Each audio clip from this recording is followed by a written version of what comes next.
वसुदेव सुतं देवं कंस चाणूरमर्दनम् देवकी वासुदेव परमानन्दम् कृष्णं वन्दे जगद्गुरु जगद्गुरुम् कृष्णं वन्दे जगद्गुरु जगद्गुरुम्।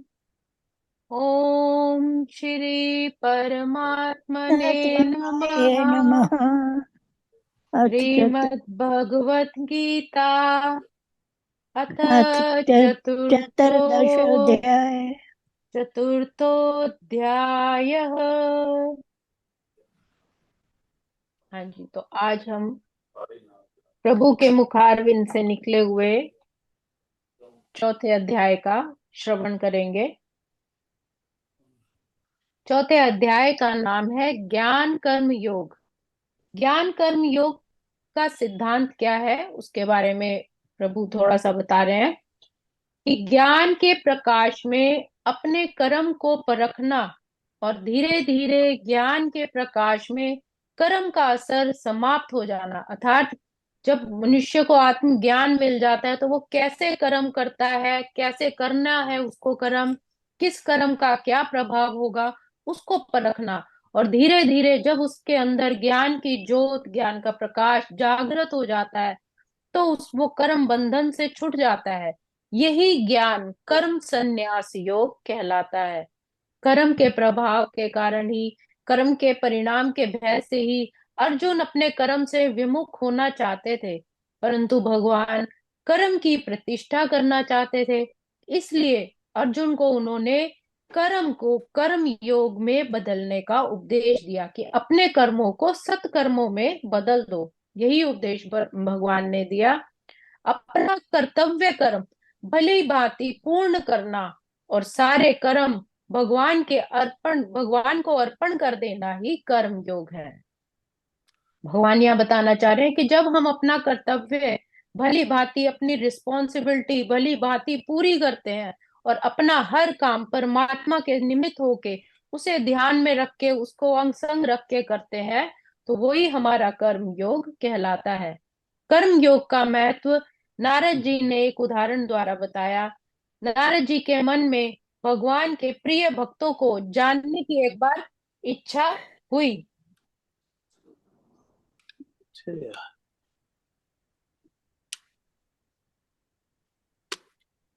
इच्छा उत्पन्न हुई। भगवान उन्हें पृथ्वी लोक पर एक सामान्य किसान के पास ले आए। वह किसान हल चलाते हुए, गैया धोते हुए गोविंद गोविंद का जप कर रहा था। नारद जी ने सोचा, मैं भी तो दिन भर नारायण नारायण भजता हूँ। तब भगवान ने उन्हें सामने वाले कुएं से घड़े में जल भरकर लाने के लिए कहा, परंतु भगवान ने कहा कि जल की एक भी बूंद नीचे नहीं गिरनी चाहिए। नारद जी ने कार्य संपन्न होने पर भगवान ने पूछा, इस दौरान आपने कितनी बार, हे नारद जी, आपने इस काम को करते हुए कितनी बार मुझे याद किया? तब नारद जी ने कहा, मेरा तो ध्यान ही घड़े की ओर था, इसलिए आपके नाम का जाप ही नहीं कर पाया। तब भगवान ने समझाया कि अपना काम भली प्रकार से करते हुए भी जो परमात्मा का जप तप करता है वही मेरा भक्त है, और ये बनना इतना आसान नहीं है। तो हमें भी इसी तरह अपना हर काम करते हुए परमात्मा का भजन सिमरन करते रहना चाहिए। हम जो भी काम कर रहे हैं, उठते बैठते सोते जागते, हरि सिमरन हमारे जीवा पर हमेशा रहना चाहिए। अब आप हम आज का अध्याय शुरू करते हैं। श्री भगवानुवाच इमं विवस्वते योगं प्रोक्तवानहमव्ययम् विवस्वानमन्वे प्राह मनोरिक्ष्वा कवि प्रवेद। भगवान श्री कृष्ण ने कहा, मैंने इस अमर योग विद्या का उपदेश सूर्य देव विवस्वान को दिया, और विवस्वान ने मनुष्यों के पिता मनु को यह उपदेश दिया, और मनु ने इसका उपदेश इक्ष्वाकु को दिया। भगवान कहते हैं कि सनातन से यह कर्म योग सबसे पहले मैंने सूर्य भगवान से कहा। सूर्य देव, जिन्हें विवस्वान कहा गया है, सूर्य देव ने इसे अपने पुत्र मनु और मनु ने फिर अपने पुत्र इक्ष्वाकु को बताया। यह सूर्यवंशी राजाओं से त्रेता युग से चला आया है। भगवान श्री राम जी को वशिष्ठ मुनि ने जो वशिष्ठ योग का उपदेश दिया, वो भी यही उपदेश है। भगवान नारायण ने राम अवतार में इसे ग्रहण किया और द्वापर युग में कृष्ण अवतार में वे ये अर्जुन को बता रहे हैं। सूर्य हम्म। सभी लोगों का राजा है तथा सूर्य देव विवस्वान सूर्य ग्रह पर शासन करता है, जो ऊष्मा और प्रकाश प्रदान करके अन्य समस्त लोगों को अपने नियंत्रण में रखता है। सूर्य कृष्ण के आदेश पर ही घूमता है और भगवान कृष्ण ने विवस्वान को भगवत गीता की विद्या समझाने के लिए सबसे पहला शिष्य चुना। अतः गीता किसी भी मामूली सांसारिक विद्यार्थी के लिए कोई काल्पनिक विषय नहीं, अपितु ज्ञान का मानक ग्रंथ है जो अनंत काल से ही चला आ रहा है। सूरज भगवान तब से ही इस उपदेश का पालन करते आ रहे हैं, निरंतर सृष्टि को प्रकाशित करते हैं, बिना किसी भेदभाव से सभी लोगों में समान भाव से अपने प्रकाश और ऊष्मा देते हैं, बिना किसी फल की अपेक्षा से लगातार निरंतर इस सृष्टि में है। वाह। इक्ष्वाकु इस पृथ्वी के शासक थे और उस रघुकुल के पूर्वज थे जिसमें भगवान श्री राम ने अवतार लिया। इक्ष्वाकु वंश के ही श्री राम जी कहा जाता है। उनके पिछले जो पूर्वज थे वो इक्ष्वाकु वंश से ही आए हैं। इससे अच्छा, प्रमाणित होता इक्ष्वाकु, है, अच्छा राम जी के वंश है, लेकिन रघु वंश उनको बोल, रघु उनके बाद हुए हैं। वो हाँ जी रघु जो उन्हीं की ही पीढ़ियां चली आ रही हैं। पीढ़ियों में से। इससे प्रमाणित होता है कि मानव समाज में महाराज इक्ष्वाकु के काल से ही भगवत गीता विद्यमान थी। मतलब इतने हजारों सालों से ही भगवत गीता चली आ रही है। तो किसी ना हम्म। किसी रूप में उपदेश में थोड़ा इतिहास में आ जाएंगे, क्योंकि इस श्लोक में भगवान ने थोड़ा इतिहास के बारे में बताया है। इस समय कलयुग के केवल 5,000 वर्ष ही व्यतीत हुए हैं, जबकि इसकी पूर्णता आयु 4,72,000 वर्ष है। इससे पूर्व द्वापर युग 8 लाख वर्ष का था और इससे भी पूर्व त्रेता युग 12 लाख वर्ष का था। इस प्रकार लगभग 20,05,000 वर्ष पूर्व मनु ने अपने शिष्य तथा अपने पुत्र इक्ष्वाकु से, जो इस पृथ्वी के राजा थे, श्रीमद् भगवत गीता कही। वर्तमान मनु की आयु लगभग 30,53,00,000 वर्ष अनुमानित की जाती है, जिसमें माय गॉड। से 12,04,00,000 वर्ष बीत चुके हैं। यह मानते हैं कि मनु के जन्म के पूर्व भगवान ने अपने शिष्य सूर्यदेव विवस्वान को गीता सुनाई। मोटा मोटा अनुमान यही है कि गीता कम से कम 12,04,00,000 वर्ष पहले ही कही गई थी और मानव समाज में यह 20 लाख वर्षों से विद्यमान रही। इसे भगवान ने लगभग 5,000 वर्ष पूर्व अर्जुन से पुनः कहा। गीता के अनुसार ही तथा इसके वक्ता भगवान कृष्ण के कथन के अनुसार ही यह गीता के इतिहास का मोटा अनुमान है। सूर्यदेव विवस्वान को इसलिए गीता सुनाई गई क्योंकि वे क्षत्रिय थे और समस्त क्षत्रियों का जनक है, जो सूर्यवंशी है।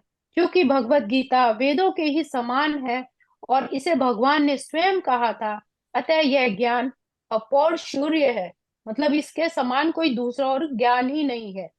चूंकि वैदिक आदेशों को यथा रूप में बिना किसी मानवीय विवेचना के स्वीकार किया जाता है, इसीलिए गीता को भी किसी सांसारिक विवेचना के बिना ही स्वीकार किया जाना चाहिए। मतलब जो इसमें कहा गया है वो बिल्कुल सत्य कहा गया है।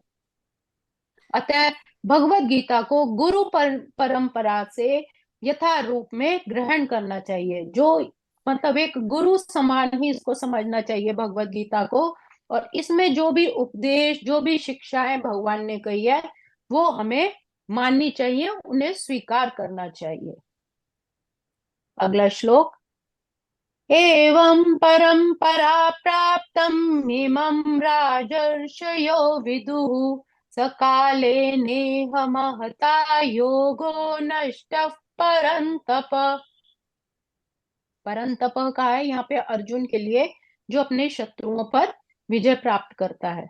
इस प्रकार यह परम विज्ञान गुरु परंपरा द्वारा प्राप्त किया गया है और राजर्षियों को ने इसी विधि से इसे समझा। मतलब जितने राजा महाराजा हुए, उनके गुरुओं ने उनको ये ज्ञान विज्ञान बताया, किंतु काल क्रम में यह परंपरा छिन्न हो गई, अतः यह विज्ञान यथा रूप में लुप्त होता चला गया। यहाँ स्पष्ट कहा गया है कि गीता विशेष रूप से राजर्षियों के लिए थी, क्योंकि वे इसका उपयोग प्रजा के ऊपर शासन करने में करते थे। मतलब उनको गीता ज्ञान दिया जाता था ऋषि मुनियों द्वारा राजाओं को, जिससे वो अपनी प्रजा पर उसका शासन करने में उन्हें हेल्प करे, उनकी किस तरह अपने कर्म करने हैं, किस तरह अपनी प्रजा की रक्षा करनी है। तो पूर्व काल में राजा महाराजा अपने ऋषियों के मुखारबिंद से ये सुनते थे, जिससे उनको मार्गदर्शन में और निर्णय लेने में मदद मिलती थी। निश्चय ही भगवत गीता कभी भी आसुरी पुरुषों के लिए नहीं थी, जिससे किसी को भी इसका लाभ न मिलता, और जो अपनी अपनी सनक के अनुसार विभिन्न प्रकार की विवेचना करते। आसुरी प्रवृत्ति के लोगों को कभी इसका ज्ञान मिल ही नहीं पाया, यदि मिलता भी तो वो इसकी आलोचना ही करते। 5000 वर्ष पूर्व भगवान ने स्वयं देखा कि अब गुरु परंपरा टूट चुकी है, अतः घोषित किया कि गीता का उद्देश्य मनुष्य धीरे धीरे अपने स्वार्थ के कारण फल प्राप्ति की होड़ में इतना आगे निकल गया कि कर्म योग को वो भूल ही गया। उसका परमेश्वर के साथ क्या संबंध है वह भी भूल गया, और जिससे ये ज्ञान विज्ञान छिन्न भिन्न होता चला गया। विभिन्न संसार विद्वानों ने गीता की असंख्य टीकाएं की हैं, किंतु वे प्राय सभी श्री कृष्ण को स्वीकार नहीं करते। मतलब भगवान कह रहे हैं कि धीरे धीरे समय के अनुसार सब अपने कार्यों में इतने व्यस्त होते चले गए कि वो भूल ही गए कि मूल ज्ञान क्या है। जैसे हम महाभारत के समय में भी देखते हैं कि सब क्या कर्तव्य है, कि बड़े बड़े जो भीष्म पितामह द्रोणाचार्य कृपाचार्य हुए, कि उनके सामने अन्याय हो रहा है, पांडवों के साथ इतना षड्यंत्र हुए, भेदभाव हुआ, उन्हें उनका हक नहीं मिला। तो भगवान ने तब पुनः इस गीता के उपदेश को जागृत किया, क्योंकि उन्होंने देखा कि ये सब अपने कर्म से भटकते जा रहे हैं, जो गुरु परंपरा है अपने गुरुओं के आदेश को नहीं मान रहे। इसी कारण उन्हें पुनः ये ज्ञान गीता का अर्जुन को देना पड़ा। तीसरा श्लोक। स एवायमया तेद्य योग प्रोक्त पुरातनः भक्तोऽसि मे सखा चेति रहस्यम ह्येतदुत्तमम्। भगवान कहते हैं कि आज मेरे द्वारा वही यह प्राचीन योग यानी परमेश्वर के साथ अपने संबंध का विज्ञान मैं तुमसे कहने जा रहा हूँ, क्योंकि तुम मेरे भक्त और मित्र हो, अतः तुम इस विज्ञान के दिव्य रहस्य को समझ सकते हो। मनुष्य की भगवान ने दो ही श्रेणियां बताई है, भक्त तथा असुर। भगवान ने अर्जुन को इस विद्या का पात्र इसलिए चुना क्योंकि वो उनका भक्त था, किंतु असुर के लिए इस परम गूढ़ ज्ञान विज्ञान को समझ पाना संभव ही नहीं है। भगवान कहते हैं कि यह पुरातन योग आज मैंने तुम्हें बताया, क्योंकि तुम मेरे परम भक्त हो और सखा भी हो। जब अर्जुन ने पहले अध्याय में शिष्यत्व एवं शरणागति को स्वीकार किया, तभी भगवान के मुख से दूसरे अध्याय के 11वें श्लोक में श्री भगवत गीता का ज्ञानामृत बहने लगा। मतलब जब उनकी वो शरण में आ गया, जब उन्होंने अपना गुरु मान लिया, पहले सखा थे, परंतु जब वो घोर निराशा में डूब गए तो उन्होंने अपना गुरु माना और खुद शिष्य बन के उनकी शरण में आ गए। तब भगवान ने भगवत गीता का ज्ञानामृत दिया। भगवान और अर्जुन के संबंध पर प्रकाश डालते हुए ज्ञानेश्वर महाराज कहते हैं कि अर्जुन, तुम प्रेम के पुतले हो, भक्ति में तुम सर्वोपरि हो। मैत्री निभाना कोई तुमसे सीखे। तुम्हारा मन और तुम्हारी बुद्धि भी शुद्ध है, किसी की भी निंदा नहीं करते हो। इसीलिए भगवान ने यह ज्ञान देने के लिए अर्जुन को चुना। आज के श्लोकों को हम यही विश्राम देंगे। ओम श्री कृष्णार्पणमस्तु। हरे नमः। हरे नमः। हरे भजमन नारायण नारायण नारायण श्रीमन नारायण नारायण नारायण स्वामी नारायण नारायण नारायण भजमन हरि हरि नारायण नारायण नारायण। जो नारायण नाम जपत है, जो नारायण नाम जपत है, मात पिता कुल तारायण। हरि हरि मात पिता कुल तारायण।